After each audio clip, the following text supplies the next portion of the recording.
પૂર્વ નાયબ મુખ્યમંત્રી નીતિન પટેલે મતદાન કર્યું અને કડી ખાતે પરિવાર સાથે તેમણે મતાધિકારનો ઉપયોગ કર્યો। કડીના બ્રાહ્મણવાડી ખાતેના મતદાન મથક પર તેમણે મતદાન કર્યું। લોકોને મતદાન કરવા માટે નીતિન પટેલે અપીલ પણ કરી। મહેસાણા લોકસભા બેઠક 5 લાખ કરતા વધુ મતથી જીતવાનો તેમણે દાવો પણ કર્યો।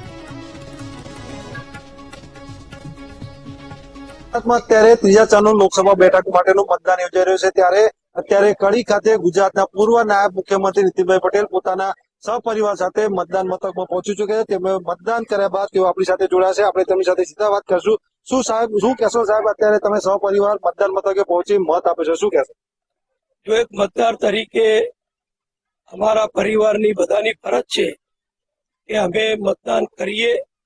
અમે લાખો લોકોને અપીલ કરતા હોઈએ મતદાન કરવા માટે, ત્યારે સ્વાભાવિક અમારી પ્રથમ ફરજ થાય છે કે અમે મતદાન કરીએ। અને અત્યાર સુધીની કોઈ પણ ચૂંટણી, પછી નગરપાલિકાની હોય, વિધાનસભાની હોય કે લોકસભાની હોય, કોઈ ચૂંટણી એવી નહીં ગઈ હોય જેમાં અમે બધાએ મતદાન ન કર્યું હોય। અને આ જે બ્રાહ્મણી વાડીનું કડીનું અમારું જે બૂથ છે, જે અમારા વોર્ડનું બૂથ છે, ત્યાં તો હું જ્યારથી મતદાન કરતો થયો ત્યારથી લગાતાર દરેક ચૂંટણીઓમાં મતદાન કરું છું। અને અમારા આ વોર્ડની એક ખાસિયત છે એ ખૂબ આનંદવાળી છે કે અમારા વોર્ડની અંદર દરેક જ્ઞાતિ, જાતિ, સમાજના લોકો રહે છે। ગુજરાતી અને બિન ગુજરાતી લોકો પણ અહીંયા મોટા પ્રમાણમાં વસે છે।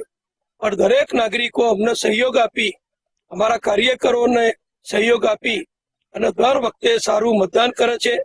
અને મને વિશ્વાસ છે કે 7 સુધીમાં અમારા બૂથનું મતદાન 80% કરતા વધુ થઈ જશે। અને કડી શહેર અને તાલુકામાં પણ અમારા અનેક બૂથો સમર્થકોના એવા છે, અનેક કાર્યકરો અમારા એવા સક્રિય છે કે અનેક ગામડાઓમાં અનેક બૂથો ઉપર અને કડી શહેરના ઘણા બૂથો ઉપર અમે 70% કરતા વધુ મતદાન ચોક્કસ કરાવીશું।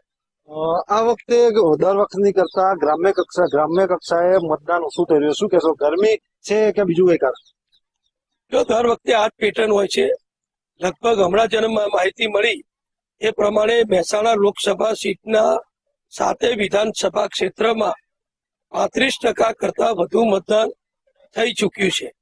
એટલે મને વિશ્વાસ છે કે અત્યારે બહેનો રસોઈમાં કે ઘરકામમાં હોય, એમાંથી પરવારીને સાંજે પછી 4-1 વાગ્યા પછી ઠંડક થાય એટલે મોટા પ્રમાણમાં ફરીથી મતદાન માટે આવશે। અને મોટા પ્રમાણમાં મહેસાણા જિલ્લો એક મજબૂત જિલ્લો છે, એક રાષ્ટ્રપ્રેમી જિલ્લો છે, એક લોકશાહીને સમર્થક જિલ્લો છે। એટલે મને વિશ્વાસ છે કે બીજા જિલ્લાઓ કરતા અમારા મહેસાણા જિલ્લાનું મતદાન ચોક્કસ વધુ થશે। સુરતની અમારી એક સીટ શ્રી મુકેશભાઈ દલાલ અમારા ઉમેદવાર હતા, તેઓ શ્રી બિનહરીફ ચૂંટાયેલા જાહેર થઈ ચૂક્યા છે। એટલે આજે જે ગુજરાતમાં મતદાન થાય છે એ 25 સીટો માટે થાય છે। આપને બધાને ખબર છે, આખા દેશને ખબર છે કે ગુજરાતીઓ હંમેશા દેશભક્ત રહ્યા છે, લોકશાહીના સમર્થક રહ્યા છે। અમારા પક્ષનો સંદેશ, અમારા પક્ષનો સંકલ્પ પત્ર, અમારા પક્ષના નેતાઓની તમામ બાબતો ગુજરાતની જનતા સમક્ષ અમે પહોંચાડી છે, વારંવાર પહોંચાડી છે। અને આ ગરમીમાં પણ ગામડે ગામડે, વોર્ડે વોર્ડે અમારા કાર્યકરો ઘરે ઘરે પહોંચ્યા છે। ત્યારે અમને વિશ્વાસ છે કે અમારું જે લક્ષ્ય છે એ ચોક્કસ અમે પરિપૂર્ણ કરીશું।